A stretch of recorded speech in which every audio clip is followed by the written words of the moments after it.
ഡൽഹി നിയമസഭാ വോട്ടെടുപ്പിനിടെ കൂടുതൽ എ.എ.പി. നേതാക്കൾക്കെതിരെ കേസെടുത്ത പോലീസ് തെരഞ്ഞെടുപ്പ് പെരുമാറ്റച്ചട്ടം ലംഘിച്ചുവെന്ന് ചൂണ്ടിക്കാട്ടി മുഖ്യമന്ത്രി അതിഷി, പാർട്ടി എം.എൽ.എ. ദിനേശ് മുഹാനിയ, അമാനത്തുള്ള ഖാൻ എന്നീ നേതാക്കൾക്കെതിരെയാണ് കേസ്. കേസെടുത്തത് എ.എ.പിയും വോട്ടെടുപ്പ് ദിനത്തിൽ ആയുധമാക്കി. വോട്ടിംഗ് ദിനത്തിൽ വലിയ വാഗ്വാദങ്ങളും ഏറ്റുമുട്ടലുമാണ് എ.എ.പിയും ബി.ജെ.പിയും തമ്മിൽ ഡൽഹിയിലുണ്ടായത്. പോളിംഗ് ബൂത്തിലെത്തിയ ഒരു വനിതാ വോട്ടറോട് മോശമായി പെരുമാറിയെന്ന് ചൂണ്ടിക്കാട്ടി എ.എ.പി. നേതാവും സംഗം വിഹാർ സിറ്റിംഗ് എം.എൽ.എയുമായ ദിനേശ് മൊഹാനിയയ്ക്കെതിരെ രാവിലെയാണ് കേസെടുത്തത്.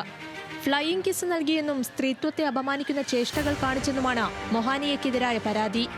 എ.എ.പി. നേതാവും ഓഖ്ലയിലെ സ്ഥാനാർത്ഥിയുമായ അമാനത്തുള്ള ഖാനെതിരെ മാതൃകാ പെരുമാറ്റച്ചട്ടം ലംഘനത്തിന് കേസെടുത്തു. വോട്ടെടുപ്പ് ആരംഭിക്കുന്നതിന് 48 മണിക്കൂർ മുൻപ് പ്രചാരണം നിർത്തിവെക്കണമെന്ന നിയമം ലംഘിച്ചതിനാണ് കേസ്. നിശബ്ദ പ്രചാരണ സമയത്ത് അമാനത്തുള്ള ഖാൻ 100-ലധികം പ്രവർത്തകർക്കൊപ്പം സാക്കിർ നഗറിലെത്തി പ്രചാരണം നടത്തിയെന്ന് പോലീസ് പറഞ്ഞു.